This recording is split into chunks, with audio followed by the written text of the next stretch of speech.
Allô tout le monde, c'est Daphné Valsin et c'est encore un plaisir de vous retrouver. Après notre dernière émission avec Wilson Polémon de la DNL, aujourd'hui je reçois D'Angelo Neyer.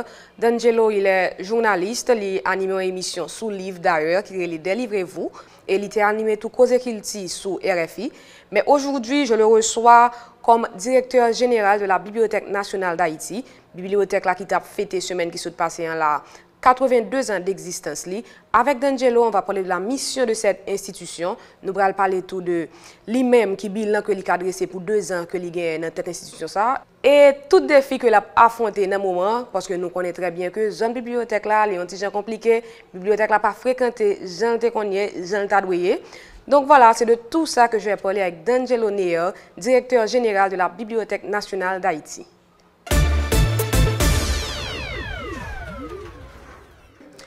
Mais avant de aller plus loin, je prends encore une fois pour remercier tout le monde qui permet que l'émission soit possible. Moi, j'ai sponsor officiel émission ça qui c'est Heineken 00. Moi, j'ai Lunetterie Belle Optique, Focal, Fondation Connaissance et Liberté, Titato, Bioti, La Moumous et Modadi Florine.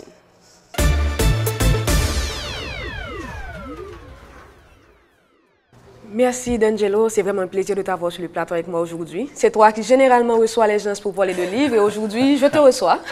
Et c'est une position qui est assez stressante quand c'est moi qui réponds aux questions. Ah ça je te comprends, vas-y.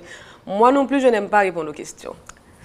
Mais donc là je te reçois pas en tant que journaliste culturel, je te reçois comme directeur général de la Bibliothèque nationale d'Haïti. Et pour commencer, on va parler un petit peu de la mission de cette institution.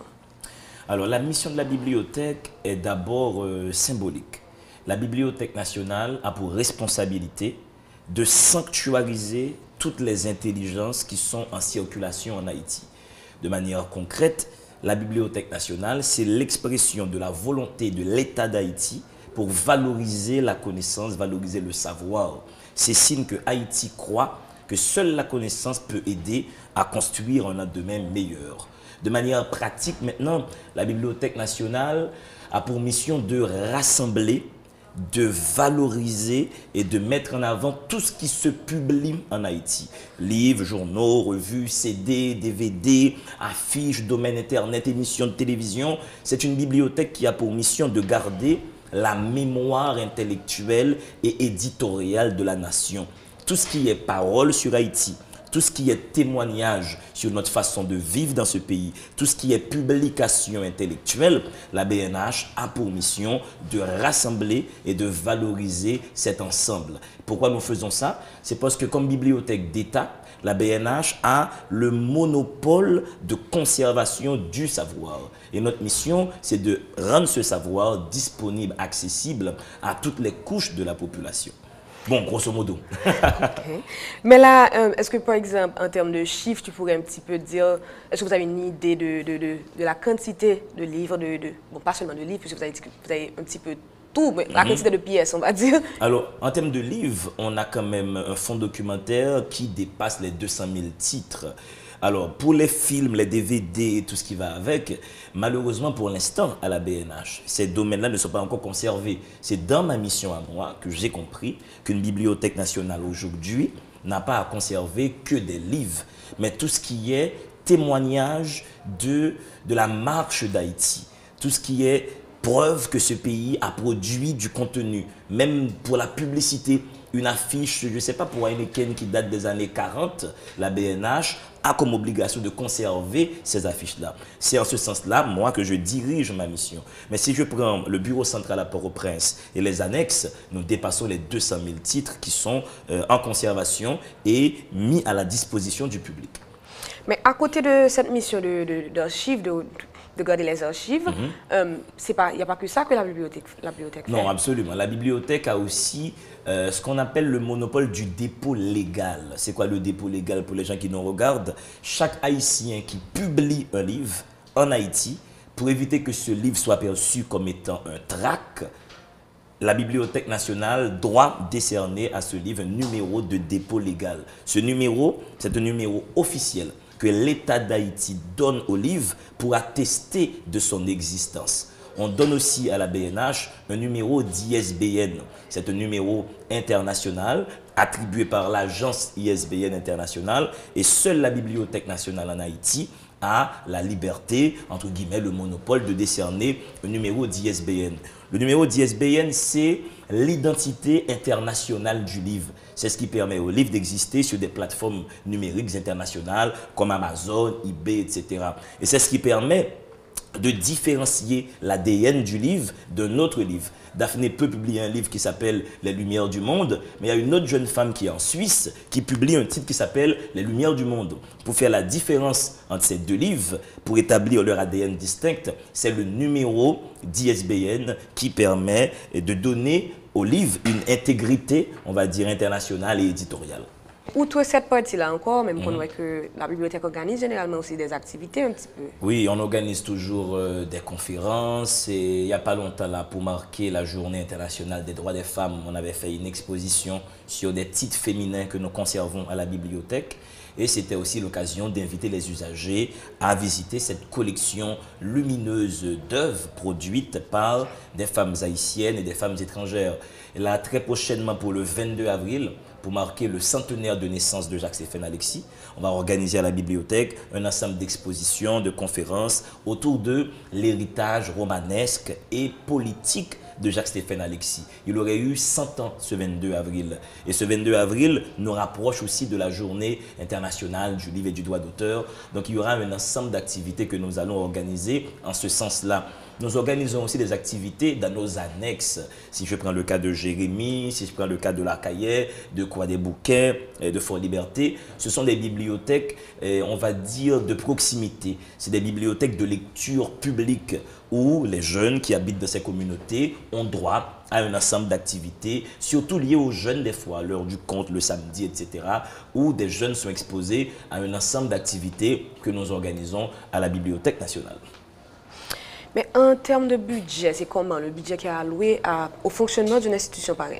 Alors, les budgets sont publics sur le site du ministère de l'Économie et des Finances. Ce que les gens doivent savoir, c'est que notre budget vient de l'État.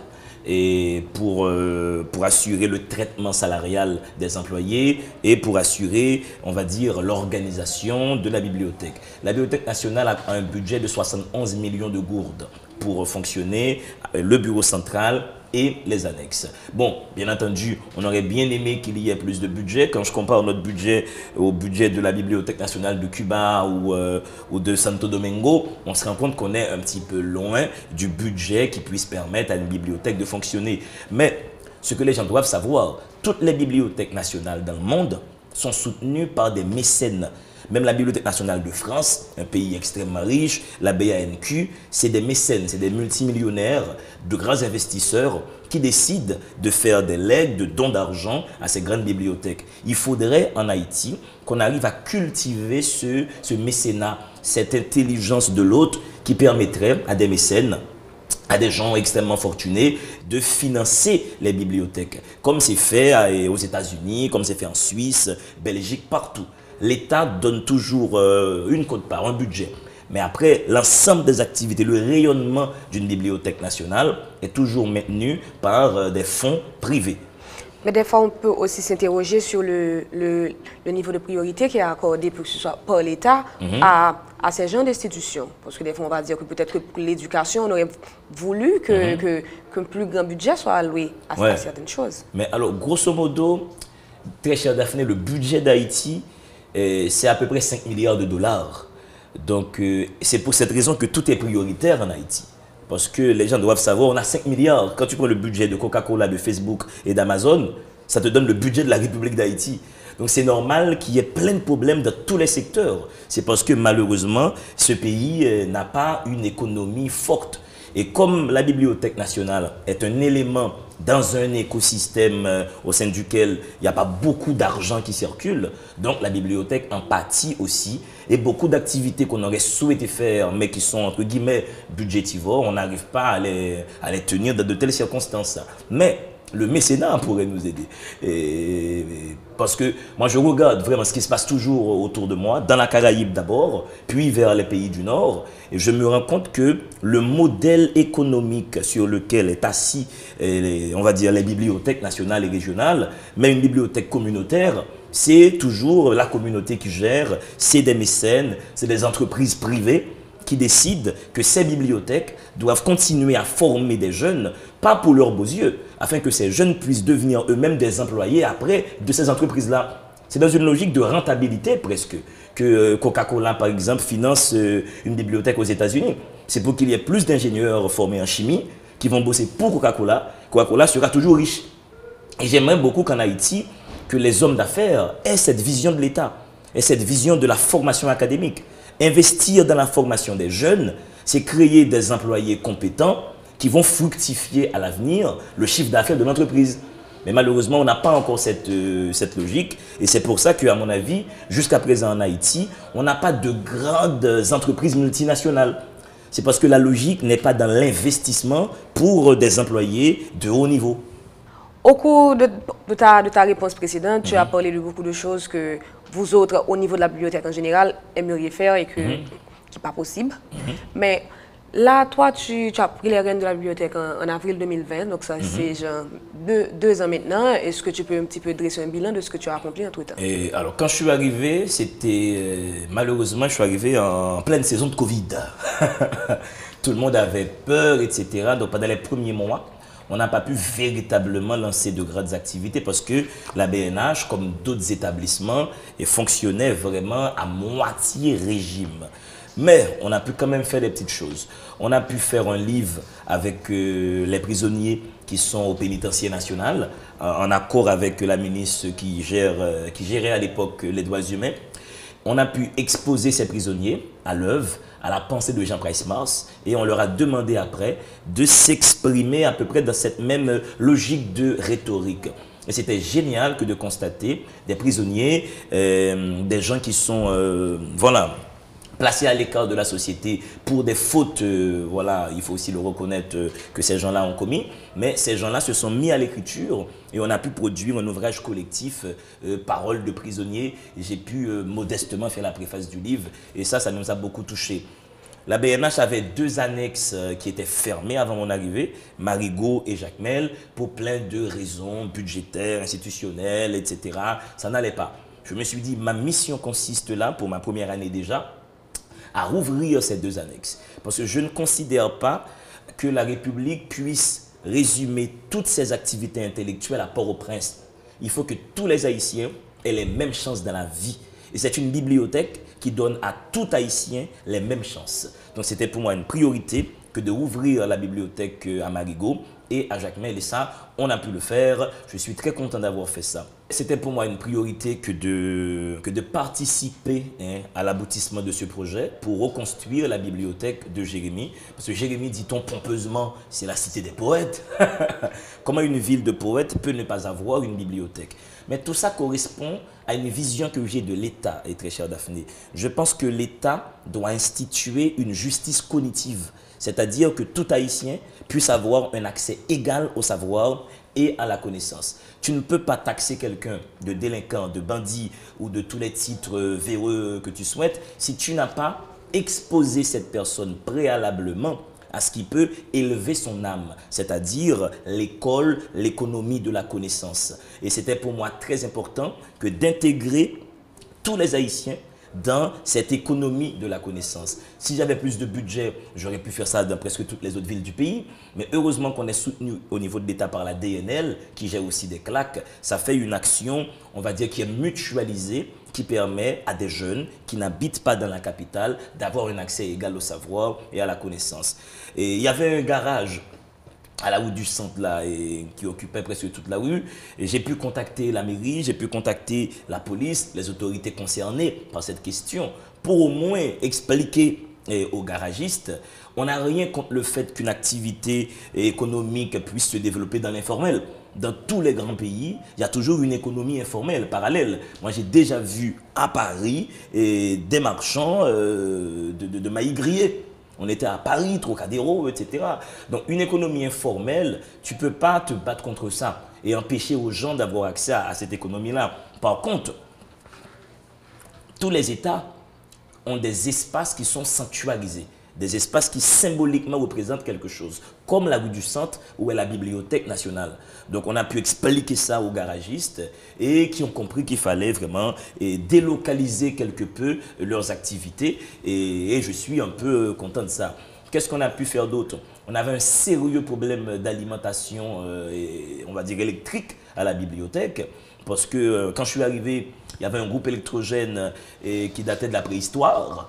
Donc on a pu, avec le soutien, ça il faut le dire publiquement, de la ministre actuelle de la Culture, Madame Emilie Prophète, qui a pu mobiliser les fonds propres du ministère pour que la Bibliothèque nationale d'Haïti puisse avoir une génératrice, là, et 100 kW, triphasée, tout ce que tu veux. Ce sont des minima pour qu'une institution fonctionne. Mais quand ces minima ne sont pas là, quand enfin ils sont faits, il faut au moins faire remarquer que ces choses-là n'étaient pas faites et maintenant on a pu les faire. Il y a aussi plein de conférences, plein d'activités, les annexes, le livre avec les prisonniers. Il y a aussi la numérisation du fonds documentaire qui a été mise en chantier. Et on a pu lancer, parce qu'avant mon arrivée, le site internet n'existait pas. Donc j'ai pu mettre dessus un ensemble de développeurs, d'ingénieurs qui sont en train de finaliser là le site internet.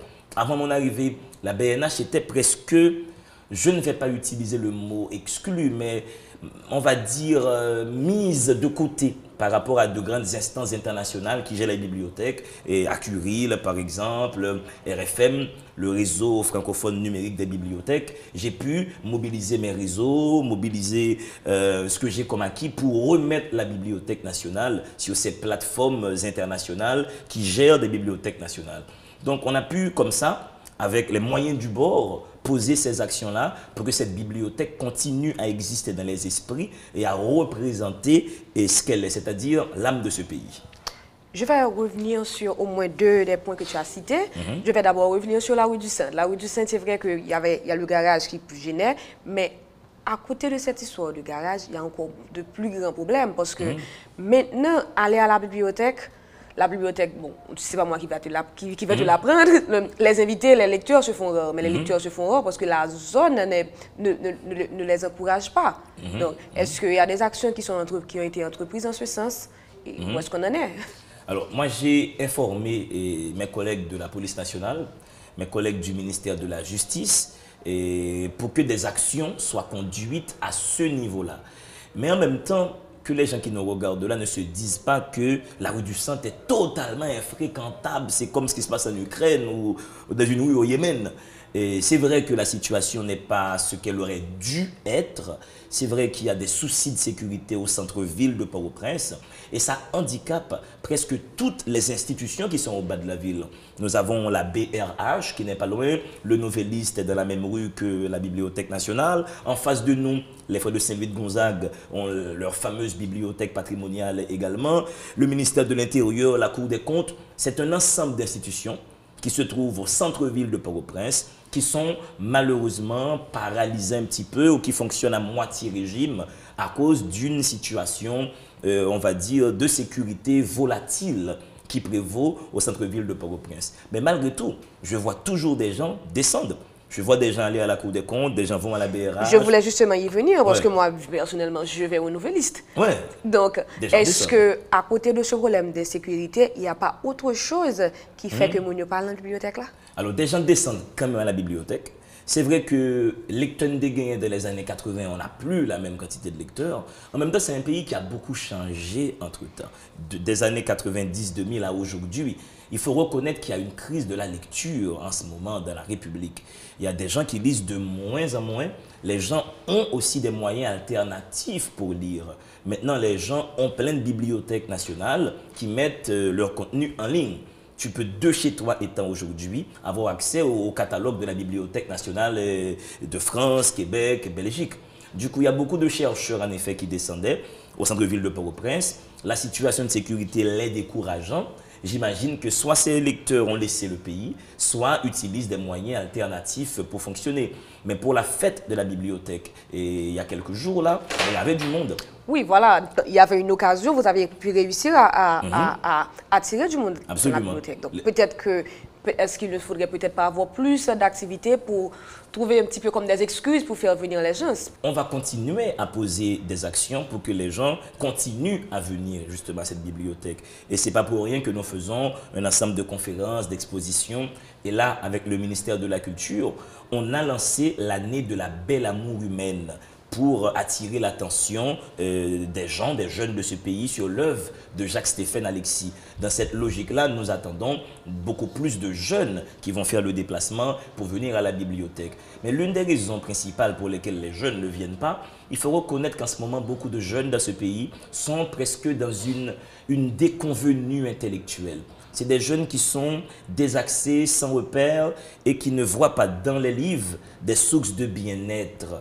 Maintenant, la Bibliothèque nationale, avec la DNL, avec le ministère de la Culture, nous sommes en train d'agir pour instituer une réelle politique publique de promotion de la lecture. Sinon, il y aura de moins en moins de jeunes. Les têtes que je vois à la BNH, c'est des têtes anciennes. C'est des gens qui venaient là il y a 30 ans, il y a 40 ans, qui continuent à venir. J'aimerais que ces gens continuent à venir, mais j'aimerais aussi que leurs enfants, que leurs petits-enfants viennent. Que leurs enfants viennent, absolument. C'est là que nous serons dans une logique de transmission réelle de valeurs, de transmission de connaissances.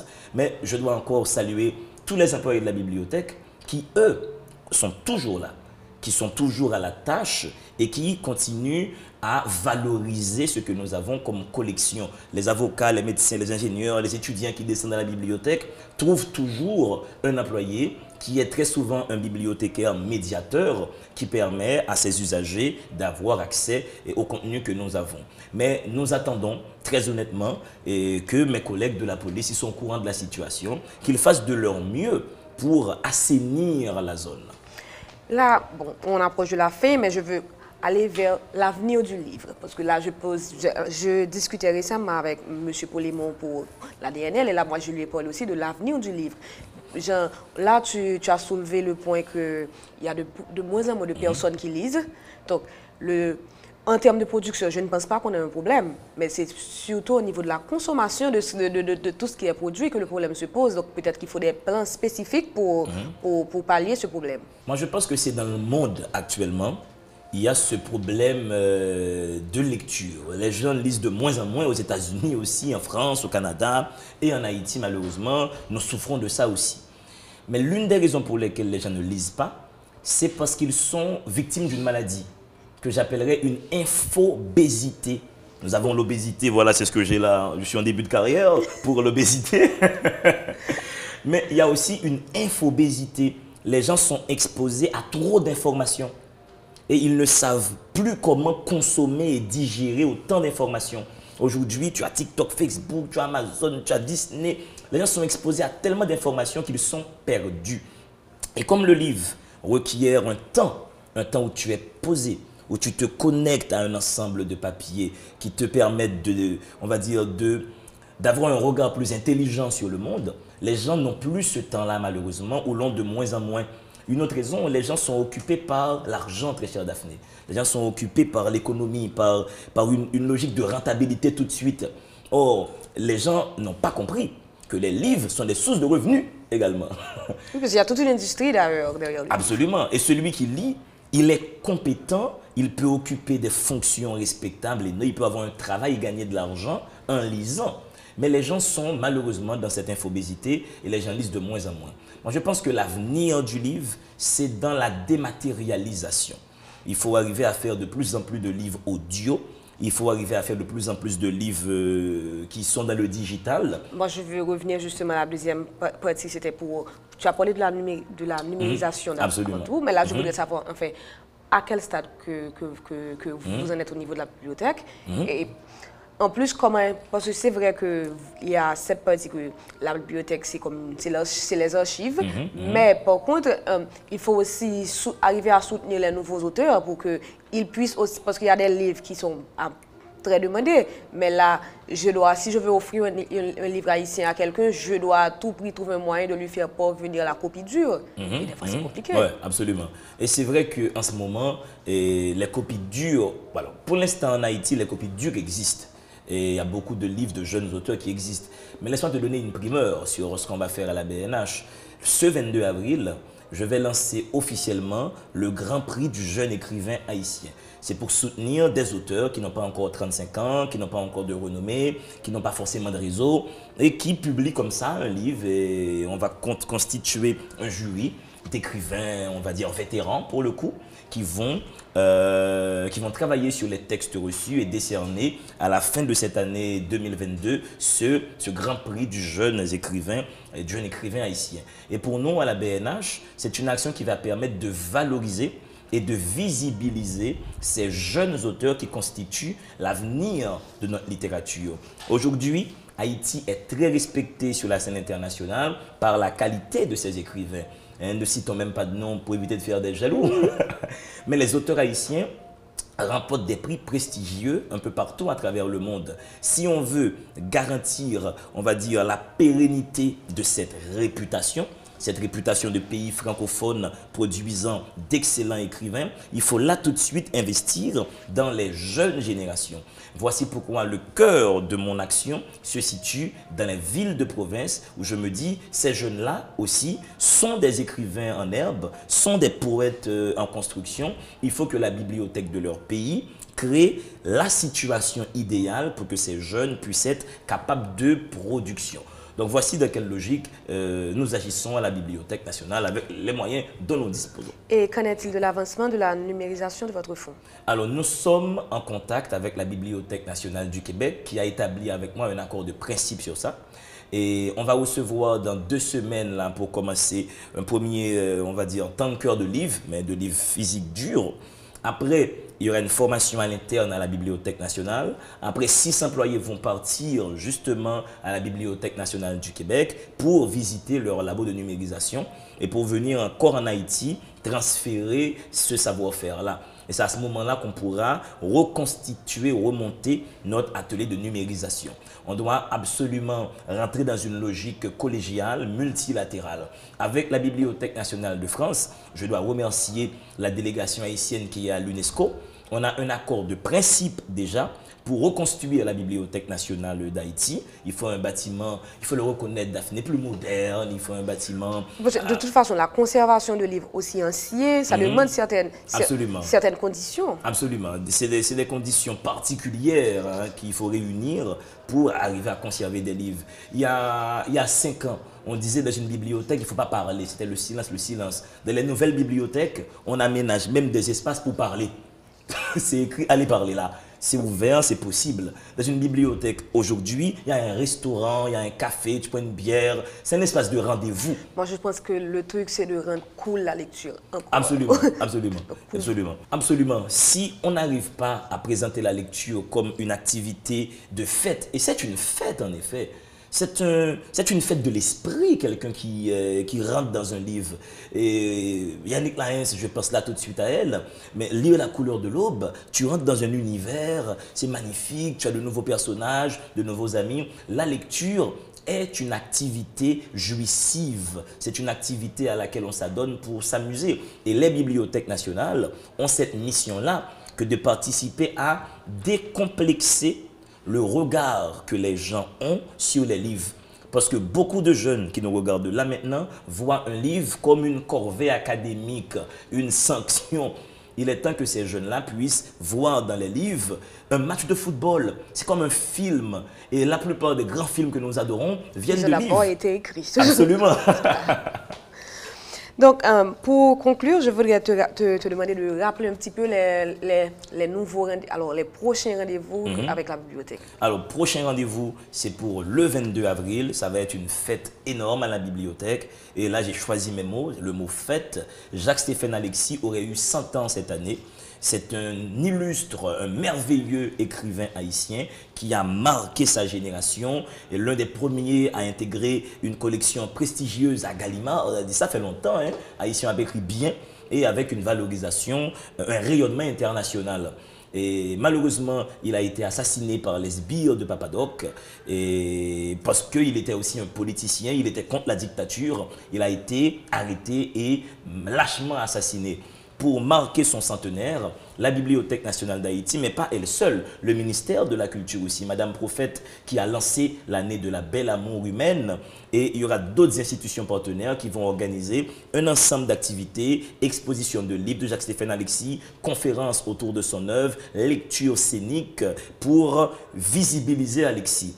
La BNH aussi réalise en ce moment des capsules de vidéos de 3 minutes où des comédiens haïtiens lisent des extraits d'Alexis et ces extraits seront diffusés, tiens, sur ta chaîne de télévision et sur d'autres chaînes dont je dois taire les noms. Voilà. Mais c'est des capsules vidéo de 3 minutes et ça participe de la mission de la bibliothèque pour rendre accessible les textes des auteurs haïtiens, pour décomplexer les regards des gens, pour leur montrer qu'un livre, ce n'est pas une sanction académique, un livre, c'est un rendez-vous d'amour avec la pensée. Donc, c'est là qu'on va mettre un terme à l'émission d'aujourd'hui. Je te remercie encore vraiment d'avoir pris le temps de me parler. C'était m'espérer que mon qui t'a regardé, il y aurait temps de comprendre que lire ne peut pas être une corvée. Il faut chercher son bien pour lire, pour prendre plaisir là-dedans. Pour moi, c'est ma façon de voir la chose.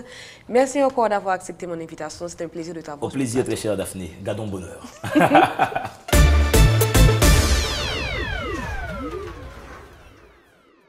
Voilà, j'espère que vous avez beaucoup appris de mon échange avec D'Angelo Neyor. M'espérez tout que vous notez dans l'agenda un nouveau rendez-vous que vous gagnez avec la Bibliothèque nationale d'Haïti.